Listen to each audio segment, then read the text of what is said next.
Hello everyone, सभी को मेरा नमस्कार प्रणाम। कैसे हैं आप लोग? चलिए हम अपने नेक्स्ट चैप्टर के बढ़ते हैं, हील योर लाइफ के लेसन नंबर 10 के ऊपर। अब हमारा यहाँ से मैनिफेस्टेशन जर्नी शुरू होता है। हमने अभी तक अपना डेली रूटीन समझ लिया।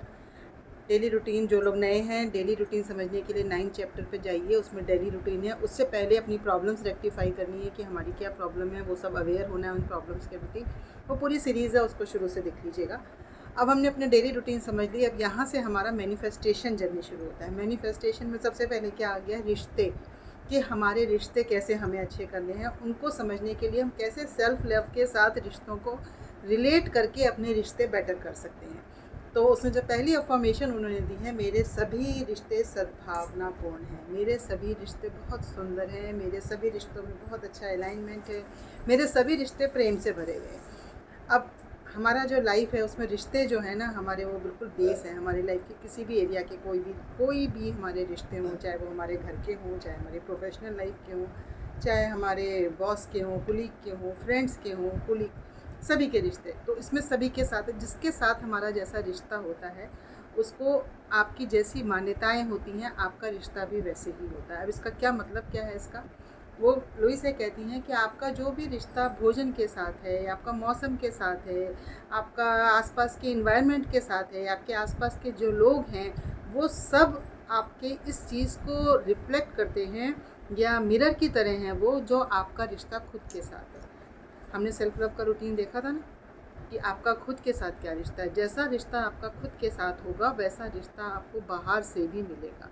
वो सारे रिश्ते आपको बाहर से वैसे ही दिखेंगे जैसा कि आपका खुद के साथ रिश्ता है। जैसे हमारे साथ बचपन में जो भी हमने अपने आसपास महसूस किया है, जैसे लाइक अगर आप अपने आप को देखो कि आपको बचपन में बहुत डांट फटकार मिली है, किसी ने आपको प्रेज़ नहीं किया है, माता पिता ने आपको डांटा है, तो आप देखोगे कि आपको अनकॉन्शियसली आपके लिए अपने शब्दों में भी आपके वही वर्ड्स आ जाएंगे, या तो आपके, या फिर आपने ऐसा उसको महसूस किया है। जब हम अपने आप को, किसी ने आपकी प्रशंसा नहीं करी है, तो आप क्या देखोगे कि आपको भी ऐसी आदत पड़ गई है कि आप हर समय दूसरे को दोषी ठहरा रहे हो, अपनी हर चीज़ की प्रॉब्लम के लिए दूसरे को दोषी बता रहे हो।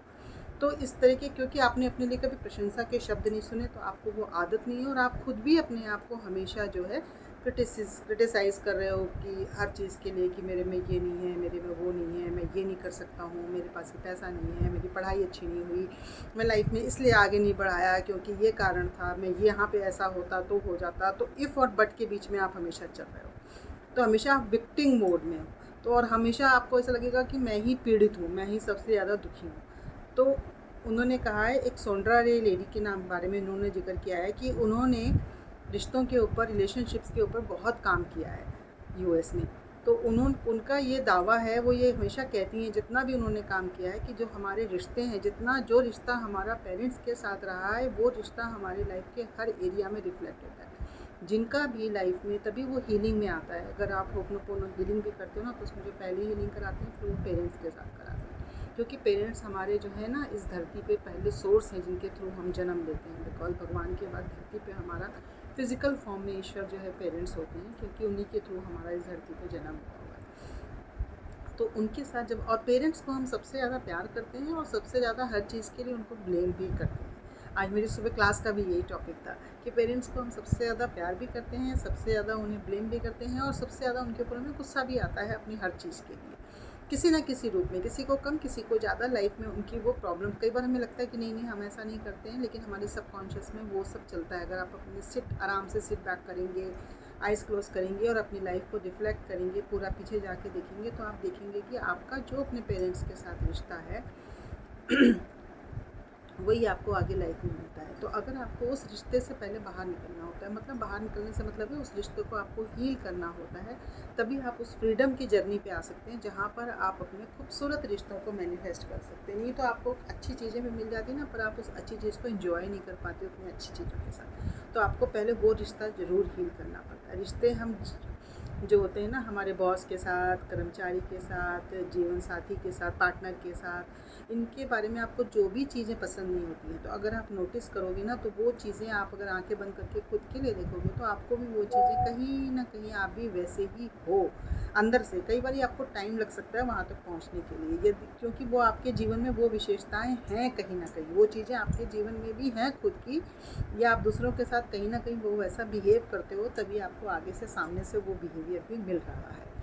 अब इसमें मैंने कहा है कि आपको जैसे कोई व्यक्ति परेशान कर रहा है, तो आप उसकी 3 आदतों का वर्णन करो जो कि आपको पसंद नहीं है। कोई व्यक्ति आपको पसंद नहीं है, तो इसमें जो एक्सरसाइज़ है उसके लिए कि 3 आदतें आप उसकी लिखो पेपर पे कि आपको उसके बारे में ये चीज़ें पसंद नहीं हैं, या जो आप चाहते हो कि उसमें वो बदल जाए अपने लाइफ, हस्बैंड के लिए, वाइफ के लिए, फ्रेंड्स के लिए, या बॉस के लिए, किसी के लिए भी आपको वो उसमें लिखो कि वो चीज़ें बदल जाएँ। अब अपने आप को आप सिट बैक करो, आइज़ क्लोज़ करो और खुद से पूछो आप अपने आप से कि ये जो मैंने क्वालिटीज़ लिखी हैं, कि क्या मैं भी वैसा हूँ, या मैं कहाँ-कहाँ पर वैसा बिहेव करता हूँ जैसा मैं उनमें बदलना चाह रहा हूँ।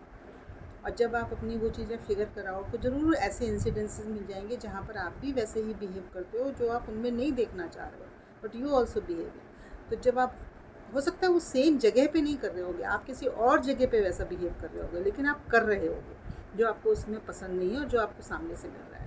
तो जब आपको वो जब आपको वो मिल जाता है, तब आपने खुद से पूछना है, क्या मैं बदलने के लिए तैयार हूँ? क्या मैं उस चीज़ को बदलने के लिए तैयार हूँ? मैं कहाँ पर हूँ? जब आपने इसको फिगर आउट कर लिया, तब आप पूछेंगे कि क्या आप बदलना चाहते हैं? क्या मैं खुद बदलना चाहती हूँ? जब आपका आंसर आ जाएगा कि यस, हाँ, yes I am ready to change, कि मैं बदलने के लिए तैयार हूँ, और फिर आप उस धारणा को, उस मान्यता को, अपने उस स्वभाव को, अपने उस बिहेवियर को अपने जीवन से निकाल दोगे आप, तो आप देखोगे कि आपके जो विवेक चीज़ें आपको दूसरे बंदे में पसंद नहीं आ रही हैं, समहाउ वो चीज़ दूसरे बंदे में भी बदल जाएगी, या तो उसमें वो बंदा चेंज हो जाएगी, या वो बंदा आपके जीवन से चेंज हो जाएगा, वो उसकी जगह कोई और आ जाएगा, आपका लाइफ बॉस चेंज हो जाएगा जिसमें वो वाली चीज़ें नहीं होंगी। मतलब कुछ ना कुछ सिचुएशंस ऐसी बनेंगी कि आपके लाइफ में वो वाली सिचुएशंस नहीं रहेंगी जो आपको पसंद नहीं है, अगर आप खुद को पसंद कर लोगे तो जैसे आपको कहोगे कि आपका बॉस आपको क्रिटिसाइज़ करता है, तो आप ये देखोगे कि, और आप ये कह रहे हो कि बॉस को खुश करना हमेशा असंभव है, तो क्या आप भी कहीं ऐसा बिहेव करते हो कि जब आप किसी के बॉस हो तो आपके लिए भी कोई ऐसा कहता है कि आप भी ऐसे ही बॉस हो? या कोई कर्मचारी है जो आपके साथ ऐसा, आप कहते हो कि कर्मचारी लोग बात ही नहीं सुनते हैं, काम नहीं करके देते हैं, तो आप देखो कि जब आप कर्मचारी हो तो आप कैसा बिहेव करते हो? या फिर जब आप देखते हो कि आपके जो कुलीग्स हैं वो आपको सहयोग नहीं दे रहे हैं, तो कहीं ना कहीं किसी न किसी एरिया में ज़रूर ऐसा होगा जहाँ आप भी किसी को सहयोग नहीं दे रहे हो। तो आपको वो फिगर आउट करना है कि आपको कौन सा एरिया है जहाँ आप सहयोग नहीं दे रहे हो। ज़रूरी नहीं आपको सेम एरिया में मिले, आपको किसी और एरिया में मिलेगा, तो आप उसको वो फिगर आउट करना है। तो जब आपने वो फिगर आउट कर लिया, जो भी चीज़ें आपको बुरी लग रही हैं, इस चीज़ को समझ लो, रिश्ते बहुत खूबसूरत हो जाएंगे कि आपको क्या बुरा लग रहा है दूसरे बंदे में, वो कहीं आप भी वैसे ही बिहेव कर रहे हो, उसको चेंज करो। बिकॉज ये जर्नी है ना, बुक के साथ मैं भी अपने ऊपर काम कर रही हूँ, आप भी अपने ऊपर काम करो, then only we all will improve, है ना। इसमें ऐसा कुछ नहीं है कि सबके ऊपर अप्लाई होता है, this apply the same on me, this apply the same on you. तो जब मैं आप लोगों को ये चीज़ें बताती हूँ तो मैं खुद भी उस चीज़ पे अप्लाई करती हूँ कि अच्छा मैं करके देखती हूँ, I am seeing the changes, और इसको फिर हम दोबारा से भी पढ़ेंगे, दोबारा से इसमें तो लिखा है कि इस बुक को आप इतनी बार पढ़ो, इतनी बार करो, हर बार आपको नया, उसमें नया चीज़ें नज़र आएंगी, नया तरीका नज़र आएगा उसको अप्लाई करने का। अभी तो हम पहली बार कर रहे हैं, और अब मैं जब बाकी कोर्सेज़ करें ना, होपनोपोनो और लॉ ऑफ अट्रैक्शन और हीलिंग की, एनएलपी मॉडलिटीज़, तो मैं देख रही हूँ बहुत सारी चीज़ें, सब ज़्यादातर चीज़ें इसी में से ली हुई गई हैं, सारी टेक्निक। सच में आप करके देखो तो आप देखोगे कि आप अपने मास्टर हो गए हो ना हीलिंग के, आप इन प्रैक्टिसेस को पूरा करने के लिए। हाँ, तो आपने फ्रेंड को देखा कि आपका वो फ्रेंड आपको चीट करता है, या तो आप देखोगे कि आपने भी क्या कभी किसी को चीट किया है, कभी किसी फ्रेंड को आपने भी जीवन में कहीं ना कहीं ऐसा किया है जिससे उसको चीटिंग की फीलिंग आई है। और अगर ऐसी आपको चीज़ें मिल जाती हैं और वो सिचुएशन बहुत पास्ट में हो गई है, तब तो उससे फॉरगिवनेस कर लो, बैठो उससे एनर्जी रूप में कनेक्ट करके उससे माफ़ी मांग लो, खुद को भी माफ़ कर दो, और अपने को उस ब्लॉकेज से क्लियर कर लो। ऐसा ऐसा करके एक एक चीज़ को पकड़ के, अगर आपका बॉयफ्रेंड है या हस्बैंड है या गर्लफ्रेंड है, कोई आपको बहुत ऐसे ड्राई मिले हैं ना, प्रेम का प्रदर्शन नहीं करते हैं, और आपको बहुत दुखी हो, आपकी वाइफ है कि बिल्कुल लव लाइफ आपकी ड्राई है, तो अब आप देखो कि आपका क्या बिलीफ है कि जो है प्यार कोई दिखाने की चीज़ थोड़ी है, प्यार तो दिल में रहता है, प्यार को क्या दिखाना है, ये तो जब हमारे ऐसे होते हैं लिमिटिंग बिलीव्स हो जाते हैं, हमारे बचपन से हम लोग सुनते हैं ना, love is not to be expressed, हमें लव को, हमारे यहाँ इंडिया में तो सोसाइटी भी ऐसी है कि हम उसको एक्सप्रेस नहीं कर पाते हैं, या फिर हमारे कोई, हमने प्यार कभी किया, हमें नहीं मिला, तो हमारे वो ब्लॉकेज चलते रहते हैं कि अरे प्यार कोई ऐसे ही होते हैं, लड़कियाँ ऐसी ही होती हैं, या लड़के ऐसे ही होते हैं, या हस्बैंड्स ऐसे ही होते हैं, कुछ ना कुछ हमारी धारणा है। तो अगर हम उसको चेंज करने के लिए तैयार होंगे, हम उस बिलीफ को अपने तोड़ देंगे कि हस्बैंड वाइफ का रिलेशनशिप ऐसा ही होता है, तो जीवन में खटपट चलती ही रहती है। अगर हम उसको चेंज करने लग जाएंगे तो देखेंगे हमारे पूरा हस्बैंड लोग पूरा ट्रांसफॉर्म हो जाती है life. Trust me on this, ये वाली चीज़ पे तो आप मुझ पर ट्रस्ट करो, बिल्कुल इस पर ट्रांसफॉर्म हो जाती है लाइफ। आपके रिश्ते इतने खूबसूरत हो जाते हैं, लेकिन वो परिवर्तन आपको खुद से शुरू करना पड़ता है। It's always inside outside, not the outside से इनसाइड। बच्चों में आपको कोई चीज़ ऐसी करनी है तो आप देखोगे कि वो भी आपका ही कहीं ना कहीं स्वभाव है। तो इसमें किसी को भी दोष देना व्यर्थ है। आपको दोष, किसी को भी आप जब दोष देते हो तो आप अपनी एनर्जी को सिर्फ वेस्ट करते हो, बिकॉज उस एनर्जी से, उस एनर्जी को अपने पास रखिए, उस एनर्जी को ट्रांसफॉर्म कर दीजिए पॉजिटिविटी में। क्योंकि जो भी कोई हमेशा कोई विक्टिम होगा ना, जो हमेशा विक्टिम मूड में रहेगा, उससे कभी कोई सॉल्यूशन नहीं निकल पाएगा उससे। तो सॉल्यूशन निकालने के लिए आपको एक अच्छी एनर्जी में तो आना पड़ेगा, आपको उस पावर के मोड में आना पड़ेगा कि हाँ मैं ये कर सकती हूँ, तब आप उस चीज़ को कर पाओगे।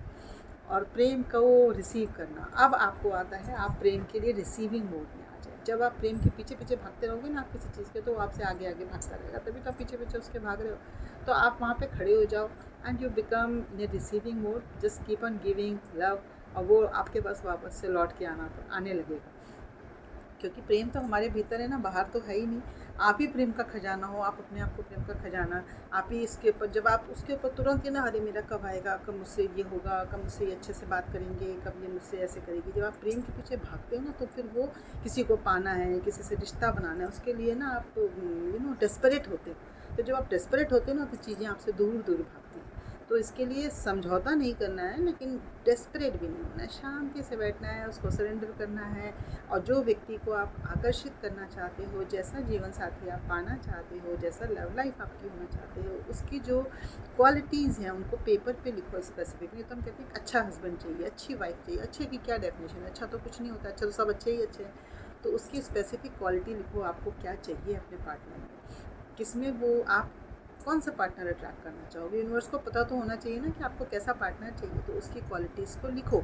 और जब आप उन क्वालिटीज़ को लिखोगे, उन चीज़ों को आप लिखोगे, तब आपको पता चलेगा कि क्या आप वो चीज़ें पाने के लायक हो, या आपको उसमें से अपने लिए, अपने अंदर क्या क्या चीज़ें करनी हैं, आपको अपने अंदर क्या क्या चीज़ें उसके अंदर शुरू करनी है, आपको वो क्या, क्योंकि आप भी तो वैसे होनी चाहिए ना, दोनों का लेवल ऐसे आ जाएगा तभी तो वो मैच होगी ना फ्रीक्वेंसी। तो आपको वो चीज़ें करनी है, और आपके अंदर क्या चीज़ है जो आपको वो चीज़ पाने से रोक रही है, तो कि आप उस चीज़ को सुधार सको। तो ये वाली आप एक्सरसाइज करिए। और जब आपके, ताकि आपकी लाइफ में जब लव आए, प्रेम आए, जब आपको राइट पार्टनर मिले, तो आप उसको रिसीव करने के लिए रेडी हो। क्योंकि यूनिवर्स आपको रेडी भी तो करता है। क्योंकि यूनिवर्स आपको दे दे और आप रेडी नहीं हो उसको लेने के लिए, उसको रिसीव करने के लिए, उसको हैंडल करने के लिए, तो फिर वो आपके हाथ से फिसल जाएगा ना। तो you should be ready also for that. तो आप उसको रिसीव करने के लिए जब पूरी तरह से तैयार हैं, अपने मन को खुला रखिए, और जो आपको अच्छी चीज़ें मिल रही हैं उसका स्वागत करने के लिए आप रेडी रहें, तैयार रहें। So this is the chapter of relationship. अब इसमें लास्ट में वही उन्होंने अफर्मेशंस दी हैं कि अपने आप से इस तरह से प्रेयर करनी है कि मेरे जीवन में सब कुछ परिपूर्ण है, मैं हर किसी के साथ अच्छी फीलिंग्स, अच्छा बिहेवियर रखता हूँ, मैं पूरी लाइफ के बैलेंस में हूँ, मैं प्रेम को अनुभव करता हूँ, मैं प्रेम को रिसीव करने के लिए रेडी हूँ, मैं अलाउ करता हूँ, I allow myself to receive love, I allow myself to receive love. मेरा अंदर पूरा शरीर, हृदय प्रेम से भरा हुआ है। मैं जिसको जितना भी प्रेम देता हूँ, मैं उसको भर भर के उससे ज़्यादा प्रेम रिसीव करता हूँ। Because this is the universal law कि आप जो चीज़ दोगे वो आपको बढ़ चढ़ के वापस मिलेगी। तो मैं जितना भी प्यार देता हूँ उतना बढ़ चढ़ के मुझे वापस मिलता है। मैं अपने शरीर का बहुत ख्याल रखता हूँ, अच्छा भोजन करता हूँ, उसे अच्छा पौष्टिक भोजन देता हूँ, शरीर को अपने नर्चर करता रहता हूँ, मन को अच्छी तरह से अच्छे थॉट्स देता हूँ, मस्तिष्क को सजग रखता हूँ, हृदय को प्रेम करता हूँ, फिज़िकल बॉडी को तैयार रखता हूँ, सजाता हूँ, संवारता हूँ, निहारता हूँ, खुश होता हूँ खुद को देख के, ईश्वर का धन्यवाद करता हूँ अपने जीवन में हर एक चीज़ के लिए। इसलिए मैं खुद से बहुत प्रेम करता हूँ। मैं अपने घर के लिए बहुत ग्रेटफुल हूँ, जहाँ पे मैं रह के सारे सपने देख पाता हूँ, जहाँ पे रह के मैं सारी प्रैक्टिसेस कर पाता हूँ। मेरी सारी ज़रूरतों को पूरा करता है। मेरे आसपास अभी फ़िलहाल जो रिश्ते हैं, उन सब रिश्तों के लिए मैं बहुत धन्यवाद देता हूँ, जो कि मुझे ये सब करने के लिए मेरा सहयोग करते हैं, मुझे वो सुविधाएँ प्रदान करते हैं। और मेरे घर में जो भी आता है उसे ये प्रेम की एनर्जी का फीलिंग होता है। मेरे घर में पूरा प्रेम से ये एक एक कण में मेरी वो लव वाइब्रेशंस जो हैं बहती हैं। मैं खुद से प्रेम करता हूँ, मैं अपने जॉब से बहुत प्रेम करता हूँ, क्योंकि इस जॉब के कारण मैं वीडियो बना रही हूँ, मेरी क्रिएटिविटी जो है बाहर निकल के आ रही है, मुझे ये करने में मज़ा आता है, मैं ये करने में इंजॉय कर रहा हूँ। और जब मेरा ये चैनल मोनेटाइज हो जाएगा तो मेरे पास एक अच्छी इनकम भी आएगी, तो मैं अपनी उस मनी एनर्जी से भी बहुत प्यार करता हूँ। मैं उस मनी एनर्जी को भी अच्छी एनर्जी देती हूँ कि वो मेरे पास आए, और जो मेरे पास अभी मनी एनर्जी है उसका मैं बहुत धन्यवाद करती हूँ। इस तरह से आपको जो है, जो कि जब मैं जो दे रही हूँ, जिस भाव से दे रही हूँ, तो लौट के तो वो वापस आना ही आना है ना। वो दैट्स सो यूनिवर्सल लॉ, उसमें कोई डाउट ही नहीं है ना। और मेरा भविष्य बहुत ही उज्जवल, बहुत ही पीसफुल, बहुत ही हैप्पी, बहुत ही फुलफिलिंग है। मेरी लाइफ का पर्पस इतना सुंदर है, मेरे आसपास सब लोग बहुत अच्छे हैं, जो मुझे देखता है वो मुझे प्यार करता है। इस तरह से आप मेरा जीवन बिल्कुल मेरी दुनिया में, मेरे वर्ल्ड में इट्स ऑल सो गुड।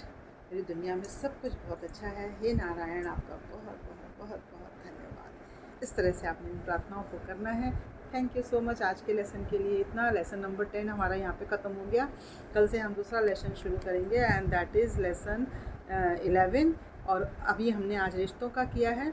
अब जो नेक्स्ट लेसन आएगा वो है वर्क, कार्य के ऊपर। उसके बारे में कल बात करेंगे। Thank you so much, bye bye.